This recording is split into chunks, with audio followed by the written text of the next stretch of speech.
Fala pessoal, tudo beleza? Vocês devem estar estranhando eu estar nesse cenário aqui, né? Que deve ser conhecido para vocês que acompanham o canal. Foi aqui que eu comecei a fazer aquelas videoaulas, começar aquele trabalho há 5 anos atrás, exatamente aqui nesse cantinho, com esse quadro. Esse quadro tem uma história que depois eu vou fazer um vídeo contando. E essa casa aqui é da Cíntia, fica no sul da ilha de Florianópolis, né, no ribeirão da ilha, no meio do mato, aqui com uma vista lá no fundo para o mar. E foi aqui que tudo começou, né? Aqui que eu comecei a gravar aquelas aulas, aqui que eu reformei aquele veleiro oceânico. Comecei, na verdade, velejando com um barquinho bem menor e comecei o trabalho com as aulas presenciais e a coisa foi crescendo, as portas foram se abrindo. Então eu voltei aqui para dar uma olhada na casa, para ver se estava tudo bem com ela, e aí eu fiz essa retrospectiva, 15 mil milhas depois, viagens internacionais, uma escola de certificação internacional que a gente abriu, me tornei Yacht Master, instrutor Yacht Master, né? E o trabalho no YouTube cresceu muito graças a vocês, né? Eu sou muito grato a todos vocês que acompanham, que incentivam, nossos apoiadores aí, que têm dado uma força aí espetacular. Então eu resolvi fazer esse vídeo sobre as 5 armadilhas para quem está começando na vela. Como eu percorri esse caminho, eu posso dar um depoimento e alertar também as pessoas para não precisarem cometer os mesmos erros e chegarem mais rápido ao seu objetivo. Então, bora pro vídeo!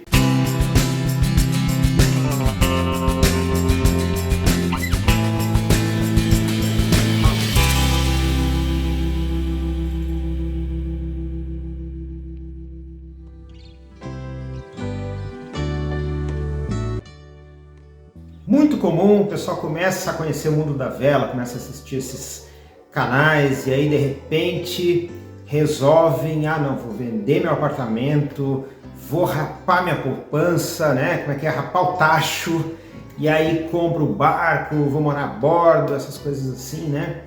Então isso é uma armadilha, pessoal, tomem cuidado com isso. O meu conselho é calma, vamos com calma, primeiro conheçam bem o que é esse universo, façam experiências, fazendo um charter, navegando em outros barcos, conhecendo diferentes barcos, né? Ou começando com o menor, porque já aconteceu, eu presenciei casais, por exemplo, que venderam apartamento para comprar um barco para morar a bordo.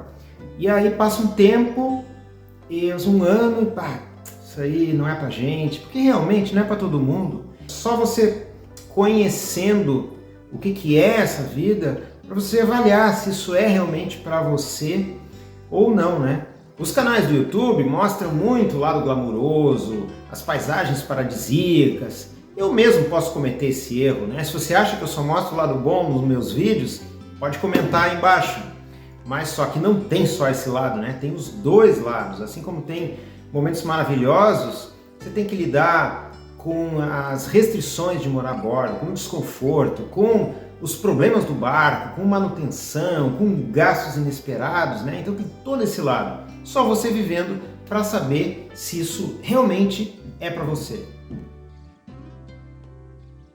A segunda armadilha nesse caminho, nessa caminhada, é o barco muito barato. Tá, mas aí você vai me dizer, pô Marcelo, mas tu comprou há 5 anos atrás, você comprou lá um entulho, ia pro lixo e transformou num veleiro bonito, navegou com ele, né? Que foi o caso do Lazy, aquele Brasília 23. Certo, só que em primeiro lugar, eu sabia no que eu estava me metendo. E em segundo lugar, reforma de barco é uma coisa muito perigosa, você tem que conhecer, saber trabalhar, você tem que ter o lugar, é uma série de coisas que pode facilmente se tornar um pesadelo e você acaba não realizando aquele sonho de velejar. Então com o barco pequeno, lá como eu fiz, é uma coisa. Agora muita gente se mete a fazer isso com barco grande E olha, é muito complicado. Tem muitas frases que eu fui aprendendo aí de amigos na área náutica, né? E tem uma frase que se adapta perfeitamente a essa situação. Essa frase não é minha, quem me falou foi um amigo, o Fabian. Nada é mais caro do que um barco barato. Eu achei isso sensacional. Realmente, não é pelo preço que você vai escolher o barco. A gente vai ver mais adiante sobre isso, mas um barco, principalmente um barco um pouco maior, que esteja abaixo do seu preço aí de mercado, significa que ele tem problemas, significa que ele tem coisas para fazer. E esses problemas, essas reformas, essas coisas que têm que serem feitas no barco, elas facilmente passam muito do valor que você pagaria por um barco em boas condições, além do teu próprio tempo, da incomodação. Então isso tem que ser muito bem pesado. Então eu deixo essa dica: nada mais caro do que um barco muito barato. A terceira armadilha é comprar um barco que não tem muita liquidez no mercado. Muitas vezes, quando a gente vai comprar o primeiro barco, a gente acha que aquele vai ser o barco para o resto da vida. Só que essa jornada que a gente começa ao aprender a velejar o teu primeiro barco, ela é uma jornada de conhecimento, de experiência, e muitas vezes a gente vai evoluindo a nossa ideia sobre qual é o barco ideal, e às vezes as condições mudam também, às vezes mais pessoas da tua família resolvem curtir isso junto com você. Então às vezes você percebe que quer ir para outro barco, um barco maior, ou não, às vezes até com um barco menor, não sei. E aí você comprou, se você comprar um barco que ele não tem muita liquidez, você vai empacar com aquilo ali, não vai conseguir vender, vai ter que baixar o preço, de repente vender por menos do que você comprou, perder dinheiro, esse tipo de coisa, né? Então, os barcos de série tendem a ter melhor liquidez. Os barcos que são fabricados até hoje, que os estaleiros estão ativos, têm boa liquidez, ou estaleiros que são consagrados, né, como Brasília Náutica, a Mariner, a Cabrasmar, né, que foram estaleiros aí na década de 80 muito fortes e que fabricaram bons barcos, né, esses tendem a ter melhor liquidez. Agora, aparecem no mercado às vezes barcos que são chamados de on-off, né? On-off são barcos que são projeto único, são construídos, foi construído só aquele, às vezes não é um projetista conhecido, às vezes tem adaptações, né? Barcos construídos artesanalmente, como barcos feitos a partir de um projeto, se ele foi um bom projeto, como o projeto do Cabinho, ou Bruce Roberts, alguma coisa assim, e se eles foram bem construídos, realmente estão bem mantidos, eles têm um valor razoável no mercado, né? Mas se foram mal construídos, se tem problemas, se não estão bem cuidados, eles tendem a não ter liquidez também, né? Então, é outra armadilha que a gente tem que tomar muito cuidado. A quarta armadilha é não avaliar corretamente o motor do barco. Num veleiro usado, um motor problemático, ele pode ser de longe a principal causa de dor de cabeça e de gastos com o barco, né? É por isso que eu sou tão fã dos motores de popa em veleiros menores, né? Mas de 30 pés para cima, aí não tem jeito, tem que ter motor de centro, e nessa faixa de 30 pés aí, um veleiro usado, um custo de um motor novo pode passar de 50% do valor do barco, por isso que a gente tem que dar atenção para o motor.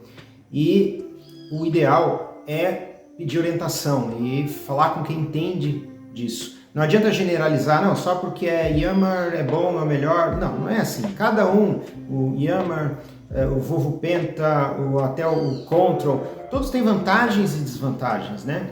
A Yamaha realmente é uma fábrica muito boa, né? Os motores são bons, mas alguns modelos mais antigos podem não ter as peças de reposição no Brasil, a pronta entrega, e aí tem que vir de fora, e as peças Yammers são caras. A Volvo, por outro lado, teve muito problema com manutenção, com peças de reposição, mas só que depois da troca da direção da Volvo Penta no Brasil, isso começou a mudar, eles começaram a dar atenção para isso, então já não é mais assim. O próprio Control, o motor Volkswagen, muita gente não gosta, mas muita gente que tem o Control nos veleiros e que cuidam e que fazem a manutenção preventiva, que trocam óleo na hora certa, que trocam os filtros e mantêm o motor em boas condições, eles não trocam por outro, porque, por outro lado, as peças são muito mais baratas, né? Então, tem que avaliar corretamente mesmo o motor, se está bem cuidado, qual é o histórico dele, e para isso eu recomendo, então, um profissional. Lembrando que essa avaliação para o profissional não vai se restringir ao motor, né? Eu sempre recomendo, quando vai comprar um barco usado, se você se interessou pelo barco, faça um survey. Contrate, então, esse profissional que vai fazer uma avaliação técnica, que é o surveyor, né? E ele vai fazer um dossiê total do barco, vai mostrar o que está ruim, o que tem que trocar, quais os gastos que você teria que ter, e com isso também você consegue negociar com o dono do barco a partir desse documento. Velejar é uma atividade familiar, e isso que eu acho uma das coisas mais legais da vela. Só que as coisas nem sempre acontecem do jeito que a gente imagina ou do jeito que a gente gostaria. Vou dar um exemplo. O cara nunca velejou, ele está começando a se interessar por isso agora, se empolga, e aí resolve então comprar um barco, e ele pensa o seguinte: quem é que frequenta aqui a nossa casa? Tem meu genro, tem meu cunhado, minha sogra. Aí ele resolve então comprar um barco para toda a família, pro cachorro, papagaio, periquito. Gasta uma grana ali, investe uma grana no barco. No começo é novidade, todo mundo vai. Daqui a pouco a filha já não quer mais acompanhar porque tem outros programas, o filho também. A esposa se assusta com uma tempestade, daqui a pouco não quer ir mais. O cara acaba ficando com aquele barco enorme, a família não acompanha mais, ele tem aquele custo todo para manter o barco e muitas vezes não veleja porque não tem companhia. Vários amigos me comentam: Marcelo, eu não tenho com quem sair. Então esse é um erro muito comum, é uma armadilha. A minha sugestão é: vão com calma, gente, vão com calma. Vocês podem envolver a família de vocês de uma forma mais natural, mais orgânica. Você pode fazer charters para que eles vão se acostumando, entendendo o que é essa realidade, e assim você vai também percebendo quem realmente vai te acompanhar. E aí você vai escolher o barco baseado nessa realidade. Então pode também acontecer da sua família não gostar. Pode, enfim. Mas isso não deve fazer com que você desista do seu sonho. Tem um cara, um dinamarquês, que me inspirou muito no início da minha jornada, Mads Bofolks. Ele fez um acordo com a mulher dele no início e disse o seguinte: olha, eu quero 5 dias no ano para mim. Ele tinha um veleiro de 28 pés que ele fez algumas modificações para tornar ele um barco oceânico, e nesses 5 dias do ano ele velejava em solitário. Ele fez umas navegações lá no Mar do Norte fantásticas, e era o tempo dele. Ele voltava tão bem daquela experiência, tão feliz, tão pleno, que a família toda começou a perceber isso. Isso começou a contagiar a família, e nos anos seguintes as férias passaram a ser no barco. As férias com a família passaram a ser no barco, a mulher começou a acompanhar, os filhos também, eles eram adolescentes na época. No barco ele foi adaptando para a família. Então acho que é uma história muito inspiradora para a gente refletir. Essas são então as 5 armadilhas mais comuns, mas podem ter outras menores que vão se esconder aí na hora de fechar um negócio. Por isso que é muito importante ter calma, não ficar afobado na hora de fechar um negócio de compra de um veleiro e ter um bom profissional, um survey para fazer uma avaliação técnica.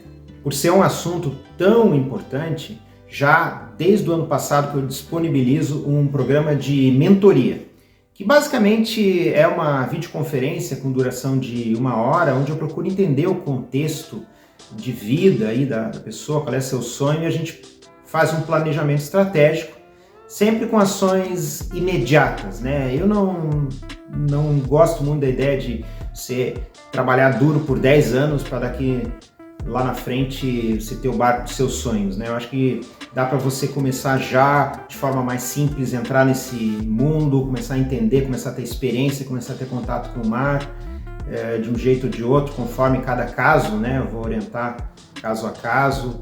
E assim eu já tenho ajudado aí dezenas de alunos a conquistar o seu sonho e também de economizar milhares de reais aí com erros que eu cometi e outras pessoas cometeram, né? Então, se você tiver interesse aí, é só entrar lá no nosso site velejador.com.br em mentoria, que você consegue lá agendar então uma conferência. Então, para realizar o seu sonho aí de ter o teu barco, de velejar, você tem que ser objetivo e não idealizar muito as coisas, né? Por isso que às vezes quando um aluno romantiza muito, eu às vezes preciso dar um choque de realidade, mas isso faz bem, porque assim se evita aí problemas futuros, né? Decepções, prejuízos, etc. Então é isso que eu desejo, que você realize o seu sonho, que você entre para o mundo da vela, né? Que seja um novo velejador, o nosso companheiro de mar, de aventuras. Eu estou aqui à disposição. Um forte abraço e bons ventos!